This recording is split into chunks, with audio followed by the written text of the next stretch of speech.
Hello everyone, welcome to O2 exams. मैं हूं सोनम और आज इस वीडियो में हम कंप्लीट करने वाले आरपीएफ कांस्टेबल भर्ती 2025 के लिए आज के सेशन में जीके जीएस के मॉडल पेपर 2 को कंप्लीट करने वाले हैं।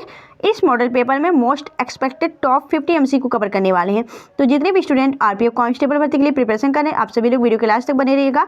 और आज की सेशन आप सबके लिए वेरी इंपॉर्टेंट हो जाती है, तो आप सभी लोग वीडियो को पूरा देखिएगा। और अगर आप हमारे चैनल पर नए विजिट किए हैं तो प्लीज़ चैनल सब्सक्राइब करिएगा, O2 एग्जाम्स को, और बेल आइकन प्रेस कर लीजिएगा, जिससे कि हमारी वीडियो नोटिफिकेशन आप लोगों तक लगातार पहुंचती रहे। आप लोग अपनी कंटिन्यू प्रिपरेशन करते रहिए।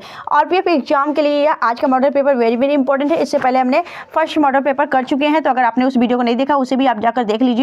ऐसे ही कंटिन्यू आपका मॉडल पेपर चलता रहेगा। आप लोग अपनी प्रिपरेशन कंटिन्यू कर दीजिए, क्योंकि मार्च से आपके पेपर होने स्टार्ट हो जाएंगे, तो इसमें भी आपकी ज़्यादा देर नहीं है। चलिए चलते हैं पहले क्वेश्चन की तरफ। पहला क्वेश्चन आपको यहाँ पे दिया गया है, फ्रांस में पेरिस में, ठीक है, फ्रांस के पेरिस में कितनी बार ओलंपिक खेलों का आयोजन हो चुका है? तो अब तक 3 बार यह ओलंपिक जो खेल हैं वह पेरिस में आयोजित किए जा चुके हैं, ठीक है। अगर आपसे पूछा जाए कि अंतर्राष्ट्रीय ओलंपिक दिवस कब मनाया जाता है, तो 23 जून को अंतर्राष्ट्रीय ओलंपिक दिवस के रूप में सेलिब्रेट किया जाता है। नेक्स्ट देखेंगे अगले क्वेश्चन की तरफ। अगला क्वेश्चन आपसे पूछा गया है कि विश्व में अंतर्राष्ट्रीय वृद्ध जन्म दिवस किस तिथि को मनाया जाता है? तो यह 1 अक्टूबर को सेलिब्रेट किया जाता है। Option A is the right answer. Next देखेंगे अगले क्वेश्चन की तरफ। अगला क्वेश्चन आपसे पूछा गया है कि निम्न में से किसने संविधान सभा में उद्देश्य प्रस्ताव प्रस्तुत किया था? राइट आंसर हो जाएगा आपका जवाहरलाल नेहरू ने संविधान सभा के समक्ष उद्देश्य प्रस्ताव कब पेश किया था? तो याद रखना है 13 दिसंबर 1946 को उद्देश्य प्रस्ताव आपके जवाहरलाल नेहरू द्वारा पेश किया था। लेकिन संविधान सभा ने यह उद्देश्य प्रस्ताव कब आपका स्वीकार किया था? तो याद रखना है 22 जनवरी, ठीक है, 22 जनवरी 1947 को यह उद्देश्य प्रस्ताव आपका संविधान सभा द्वारा स्वीकार कर लिया गया था। यह दोनों डेट आपको याद रखने वेरी इंपॉर्टेंट हो जाता है। वहीं अगर आपसे पूछा कि यह बी एन राव कौन है, तो बी एन राव जो है यह भारतीय संविधान के प्रारूप तैयार करने वाले हैं। इन्होंने ही प्रारूप तैयार किया था भारतीय संविधान का। वहीं प्रारूप समिति के जो अध्यक्ष थे वह थे आपके डॉक्टर भीमराव अंबेडकर, ठीक है। और राजेंद्र प्रसाद जो थे यह आपके संविधान सभा के अध्यक्ष थे। यह भी आपको याद रखना है, ठीक है। नेक्स्ट देखेंगे अगले क्वेश्चन तरफ। अगला क्वेश्चन पूछा गया है कि तमिल का गौरव ग्रंथ जीवक चिंतामणि किस धर्म से संबंधित है? तो तमिल का जो आपका गौरव ग्रंथ है, तमिल का यह गौरव ग्रंथ जीवक चिंतामणि, यह आपके जैन धर्म को समर्पित है, जैन धर्म से संबंधित है। इसमें राजकुमार जीवक के जीवन की कहानी लिखी गई है। नेक्स्ट देखेंगे अगले क्वेश्चन तरफ। अगला क्वेश्चन आपसे पूछा गया है कि किस वायसराय के शासनकाल में 1856 में हिंदू विधवा पुनर्विवाह अधिनियम पारित किया गया था? यानी जो आपके हिंदू विधवा पुनर्विवाह अधिनियम है वह किस वायसराय के शासनकाल में 1856 में आपका पारित किया गया था? तो आपका राइट आंसर हो जाएगा आपका Lord Canning. Option D the right answer, क्योंकि लॉर्ड कैनिन के शासनकाल में ही आपका 1857 की क्रांति भी हुई थी, ठीक है, जिसे हम प्रथम स्वतंत्रता संग्राम भी कहते हैं। तो यह आपके उत्तर प्रदेश के मेरठ में हुई थी। तो यह 1857 की क्रांति और हिंदू विधवा पुनर्विवाह, यह दोनों डेट आपको याद रखने, या लॉर्ड कैनिन के शासनकाल में आयोजित हुआ था। नेक्स्ट देखेंगे अगला क्वेश्चन आपसे पूछा गया है कि प्रसिद्ध यात्री और लेखक इब्न बतूता निम्न में से किस देश से संबंधित था? तो जो आपका इब्न बतूता एक यात्री था आपका, वह कहाँ का रहने वाला था? तो यह मोरक्को का यात्री था, ठीक है, मोरक्को का रहने वाला था। यह भारत क्यों आया था? तो भारत को जानने के लिए, यहाँ पे आपके अध्ययन के लिए, या इब्न बतूता मोहम्मद बिन तुगलक के शासनकाल में आया था, ठीक, मोहम्मद बिन तुगलक के शासनकाल में आपके आया था। यह आपको याद रखना है, ठीक है। नेक्स्ट देखेंगे अगले क्वेश्चन तरफ। अगला क्वेश्चन पूछा गया कि सीमा सड़क संगठन BRO बॉर्डर रोड ऑर्गेनाइजेशन की स्थापना किस वर्ष हुई थी? तो इसकी स्थापना हुई थी आपके 1960 में हुई थी। यह आपको याद रखना है। वहीं अगर आपसे पूछा जाए कि BRO के वर्तमान में अध्यक्ष कौन है, तो इसके अध्यक्ष हैं रघु श्रीनिवासन, ठीक है, लेफ्टिनेंट जनरल रघु श्रीनिवासन वर्तमान में BRO के अध्यक्ष हैं। वहीं BRO का हेडक्वार्टर है नई दिल्ली। नेक्स्ट देखेंगे अगला क्वेश्चन पूछा गया कि हाइड्रोफोबिया रोग उत्पन्न होता है? तो आपके हाइड्रोफोबिया जो रोग होता है उत्पन्न, यह विषाणु के कारण होता है। विषाणु यानी कि जो आपका रेबीज होता है, रेबीज वायरस के कारण यह आपका हाइड्रोफोबिया रोग होता है। हाइड्रोफोबिया यानी कि पानी से डरने वाला रोग। और अगर पूछा जाए कि रेबीज क्या होता है, तो रेबीज एक वायरस है और उसी के कारण यह हाइड्रोफोबिया होता है। रेबीज कुत्ता के काटने से फैलता है। और रेबीज का टीका किसने तैयार किया था? तो लुईस पास्चर ने 1885 में आपके रेबीज का टीका तैयार किया था। ठीक है, नेक्स्ट देखेंगे हम अगले क्वेश्चन की तरफ। अगला क्वेश्चन पूछा गया कि क्यूरी निम्नलिखित में से किसकी इकाई का नाम है? तो क्यूरी की बात करें, क्यूरी जो है यह आपकी रेडियोधर्मिता की इकाई हो जाती है, यह आपको याद रखना है। वहीं अगर आपसे पूछा जाए कि जो मैडम क्यूरी थी, मैडम क्यूरी की बात की रहे हैं, यह पोलैंड की रहने वाली थी। ठीक है, और उन्होंने ही यह आपके रेडियोधर्मिता और आपके रेडियम पोलेनियम इन सब की खोज की थी। और इनको मैडम क्यूरी को 1901 में भौतिक के क्षेत्र में और वहीं 1911 में रसायन के क्षेत्र में, यह दोनों क्षेत्रों में पाने वाली पुरस्कार वाली यह पहली महिला हो जाती है। यह आपको याद रखना है। नेक्स्ट देखेंगे अगला क्वेश्चन पूछा गया कि ग्रैमी पुरस्कार जीतने वाली पहली भारतीय महिला कौन थी? तो राइट आंसर हो जाएगा तन्वी शाह जो है यह ग्रैमी पुरस्कार जीतने वाली पहली भारतीय महिला है। और यह जो ग्रैमी पुरस्कार है यह आपके संगीत के क्षेत्र में दिया जाने वाला एक आपका पुरस्कार हो जाता है। ठीक है, नेक्स्ट देखेंगे अगले क्वेश्चन की तरफ।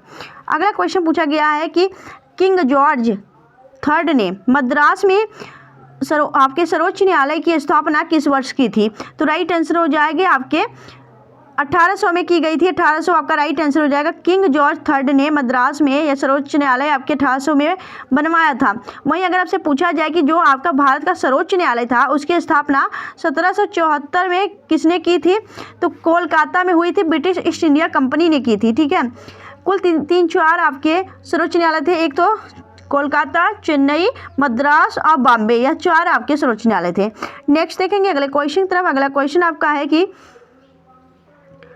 अलीवाल की लड़ाई किसके बीच लड़ी गई थी? तो जो अलीवाल की लड़ाई थी यह अंग्रेज और सिखों के बीच लड़ी गई थी। Option C the right answer. लेकिन अगर आपसे पूछा जाए यह कब लड़ी गई थी तो 1846 में लड़ी गई थी। और यह जो अलीवाल है ना, यह वर्तमान में पंजाब में पड़ता है। ठीक है, यह उत्तरी भारत में आपका अलीवाल है, वहीं पे यह लड़ाई हुई थी, यह आपको याद रखना है। इसमें जीत आपके अंग्रेजों की हुई थी। नेक्स्ट देखेंगे अगला क्वेश्चन आपसे पूछा गया है, यहाँ पे पूछा गया कि रैयतवाड़ी प्रणाली को सर्वप्रथम कहाँ लागू किया गया था? तो राइट आंसर हो जाएगा यह बराह महल में लागू किया गया था, यह आपको याद रखना है।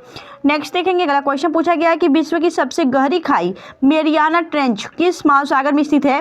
तो मेरियाना जो गर्त है यह आपके प्रशांत महासागर में स्थित है। Option A is the right answer.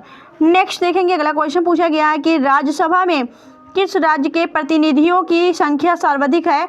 तो अगर आपका राज्यसभा पूछा जाए, लोकसभा पूछा जाए या फिर आपके विधानसभा पूछा जाए, ठीक है, या तो आपका विधान परिषद पूछा जाए, इन सभी में सबसे ज़्यादा जो सर्वाधिक जनसंख्या है, ठीक है, वह आपके जो यहाँ के प्रतिनिधियों की संख्या सर्वाधिक है ना, वह उत्तर प्रदेश में ही देखने को मिलेगी। ठीक है, उत्तर प्रदेश जो कि जनसंख्या की दृष्टि से सबसे बड़ा राज्य हो जाता है।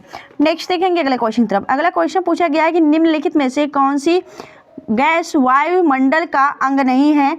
तो राइट आंसर हो जाएगा आपका क्लोरीन। क्लोरीन जो कि आपके Cl से इसको प्रदर्शित करते हैं, इसकी परमाणु क्रमांक 17 होता है। यह जो है आपके वायुमंडल में देखने को नहीं मिलेगी, यह आपको याद रखना है। एटमॉस्फेयर में क्लोरीन गैस में ही विद्यमान है, तो यहाँ पे आपका राइट आंसर हो जाएगा ऑप्शन सी। बाकी वायुमंडल में आपके कार्बन डाइऑक्साइड, नाइट्रोजन और ऑक्सीजन जैसी गैसें पाई जाती हैं। नेक्स्ट देखेंगे अगला क्वेश्चन पूछा गया है कि निम्न में से थाईलैंड की राजधानी बैंकॉक किस नदी के तट पर स्थित है? तो थाईलैंड जो है कि अपना पड़ोसी आपका समुद्री सीमा लगने वाला यह आपका देश हो जाता है, और थाईलैंड की राजधानी यह बैंकॉक है। यह किस नदी के तट पर स्थित है आपसे पूछा जा रहा है, तो राइट आंसर हो जाएगा Chao Phraya. Option D is the right answer. Next देखेंगे अगला क्वेश्चन पूछा गया है निम्नलिखित में से किसका प्रयोग खाद्य परीक्षक के रूप में किया जाता है? तो राइट आंसर हो जाएगा आपका सोडियम बेंजोएट। सोडियम बेंजोएट का इस्तेमाल खाद्य परीक्षक के रूप में किया जाता है। वहीं अगर आपसे पूछा जाए कि सोडियम क्लोराइड यानी NaCl का इस्तेमाल कहाँ होता है, तो नमक जो खाते हैं वह NaCl है। ठीक है, नेक्स्ट देखेंगे हम अगले क्वेश्चन की तरफ। अगला क्वेश्चन आपसे पूछा गया है SEO का पूर्ण रूप क्या है? तो SEO का पूर्ण रूप है search engine optimisation. Option C is the right answer. Next देखेंगे अगला क्वेश्चन पूछा गया निम्नलिखित में से संविधान के किस अनुच्छेद में अस्पृश्यता का अंत है? अस्पृश्यता मतलब छुआछूत का अंत। जो भी छोटी जात लोग हैं उनको हम लोग छुआछूत के नज़रिए से भेदभाव रखते हैं, तो उसके लिए ही यह अंत दिया गया है आर्टिकल 17 में। Option B is the right answer. Next देखेंगे, अगला क्वेश्चन पूछा गया है कि जवाहरलाल नेहरू द्वारा कौन सा समाचार पत्र प्रारंभ किया गया था, तो राइट आंसर हो जाएगा यहाँ पे नेशनल हेराल्ड। नेशनल हेराल्ड ने यह पुस्तक आपकी पत्रिका का संपादन आपके जवाहरलाल नेहरू ने किया था। नवजीवन जो पत्रिका है इसका संपादन आपके महात्मा गांधी जी ने की थी। आर्य गजट जो है इसकी जो है इसको आपके लाला लाजपत राय द्वारा लिखी गई ये पत्रिका हो जाती है। बंगदूत जो है यह आपके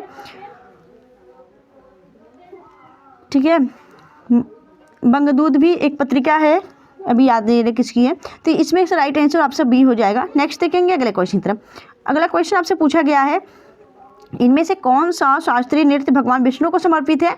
right answer Mohiniyattam. Mohiniyattam भगवान विष्णु के अवतार मोहिनी से लिया गया है। मोहिनी अट्टम भगवान विष्णु को समर्पित है।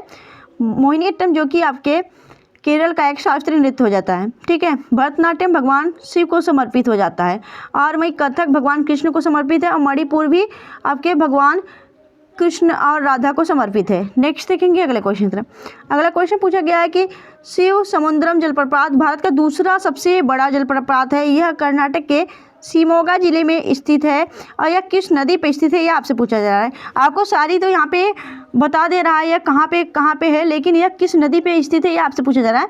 शिव समुद्रम जलप्रपात भारत का दूसरा जलप्रपात है। यह कर्नाटक के शिमोगा जिले में स्थित है। किस नदी पे स्थित है यह आपको पूछा गया है, तो राइट आंसर हो जाएगा यह आपके राइट आंसर हो जाएगा यह कावेरी नदी पे बना हुआ है। ऑप्शन यहाँ पे सी द राइट आंसर, ठीक है। नेक्स्ट देखेंगे अगला क्वेश्चन आपसे पूछा गया कि भारत में सुदूर उत्तरी बिंदु इंदिरा कॉल है तथा यह किस क्षेत्र में स्थित है, तो इंदिरा कॉल जो है आपके भारत का सबसे दक्षिणतम बिंदु हो जाता है, और यह आपके अनबार्ड या फिर जम्मू कश्मीर में स्थित है। जम्मू कश्मीर के काराकोरम क्षेत्र में यह स्थित है, ठीक है। और भारत का जो सबसे दक्षिणतम बिंदु है वह आपके इंदिरा पॉइंट है, जो कि आपके अंडमान निकोबार में स्थित है। और भारत का सबसे पूर्वी बिंदु किबिथु है, जो कि अरुणाचल प्रदेश में स्थित है। और भारत का सबसे दक्षिणतम बिंदु आपका गुम्हार मोती है, जो कि आपके कहाँ पे है, तो यह गुजरात में स्थित है। आपके पूर्वी तो आपके अरुणाचल प्रदेश में, वहीं पश्चिमी आपके गुजरात में। नेक्स्ट देखेंगे अगले क्वेश्चन की तरफ। अगला क्वेश्चन आपसे पूछा गया कि अकबर के दरबार के नवरत्नों में से हिंदी के प्रतिष्ठित कवि कौन थे, तो राइट आंसर हो जाएगा Tansen. Tansen is the right answer. Next देखेंगे अगला क्वेश्चन आपसे पूछा गया है कि मेघालय की राजधानी शिलांग को पूर्व का स्कॉटलैंड कहा जाता है। यह किस पहाड़ी पर स्थित है, तो याद रखना मेघालय की राजधानी शिलांग को पूर्व का स्कॉटलैंड कहा जाता है, और यह आपके खासी पहाड़ी पर स्थित है। गारो खासी जयंतियाँ ये पहाड़ियाँ आपके मेघालय में पाई जाती हैं। नेक्स्ट देखेंगे अगला क्वेश्चन आपसे पूछा गया है कि निम्नलिखित में से किसने कहा था विदेशी वस्त्रों की बर्बादी ही उनके साथ सर्वोत्तम व्यवहार है, तो राइट आंसर हो जाएगा आपके राष्ट्रपिता महात्मा गांधी जी का यह कथन है। Option C is the right answer. Next देखेंगे अगला क्वेश्चन पूछा गया कि गवर्नर जनरल जिन्होंने अफगानिस्तान के प्रति उत्साही आगे नीति का पालन किया था वह कौन थे, तो राइट आंसर हो जाएगा Lord Linton is the right answer.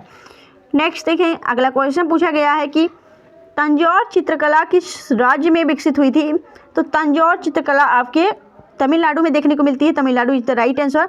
Andhra Pradesh में कलमकारी आपकी चित्रकला चलती है, और महाराष्ट्र में आपके वर्ली चित्रकला विकसित है।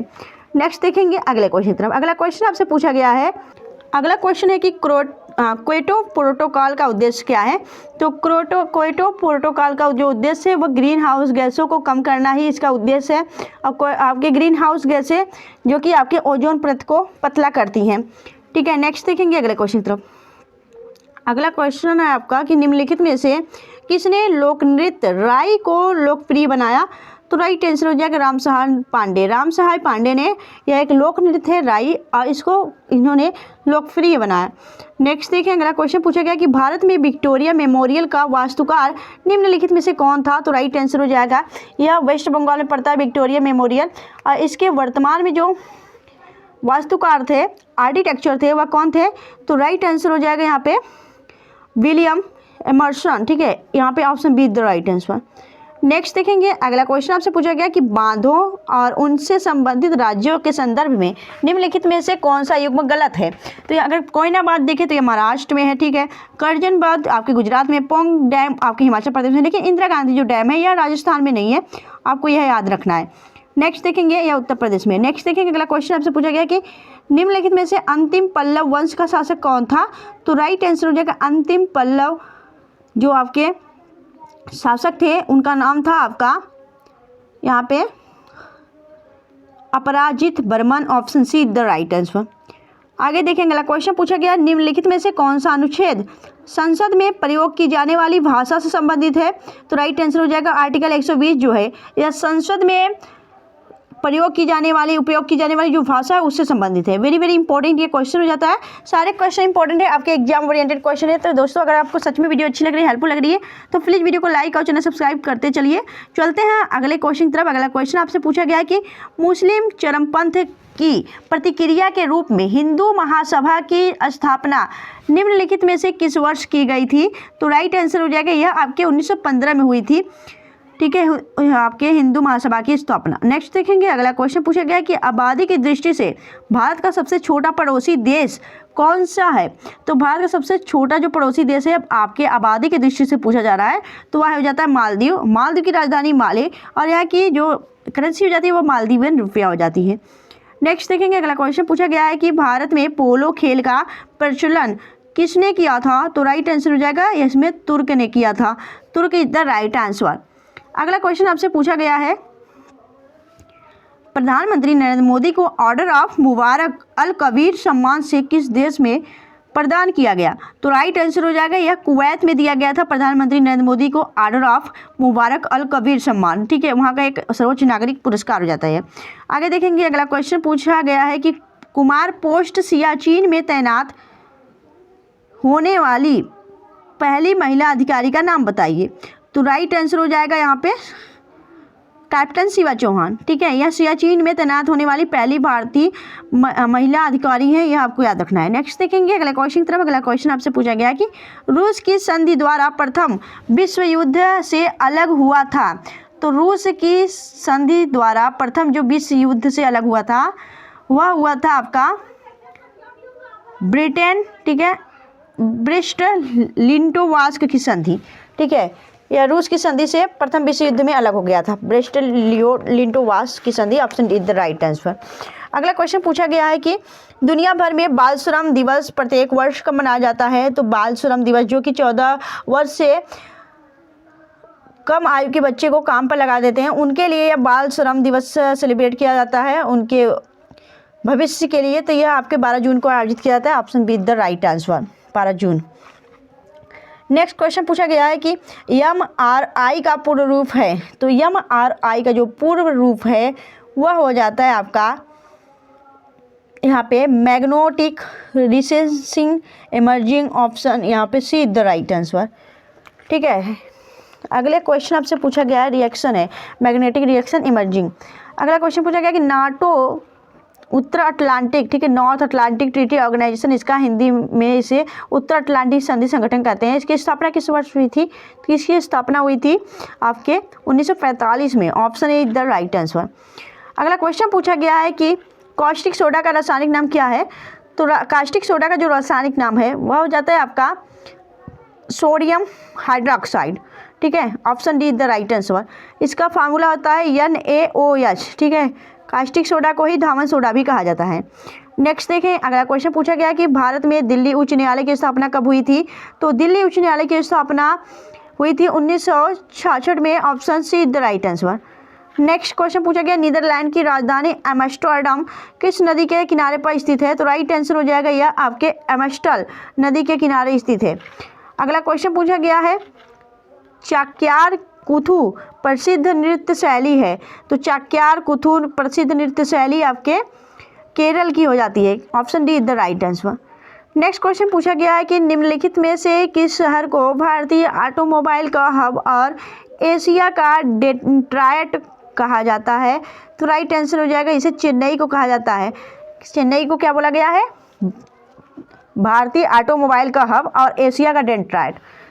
नेक्स्ट देखें, अगला क्वेश्चन पूछा गया है कि ऊटी को उपनाम दिया गया है, तो ऊटी को हम किस नाम से जानते हैं? इसे हम हिल स्टेशनों की रानी के रूप में जानते हैं, यानी क्वीन ऑफ हिल स्टेशन। ठीक से है, आपका यह 50 क्वेश्चन हमने आरपीएफ कांस्टेबल के लिए आपका कराया है। यह मॉडल पेपर आप सबको कैसा लगा प्लीज़ आप हमें कमेंट करके जरूर बताया करिए।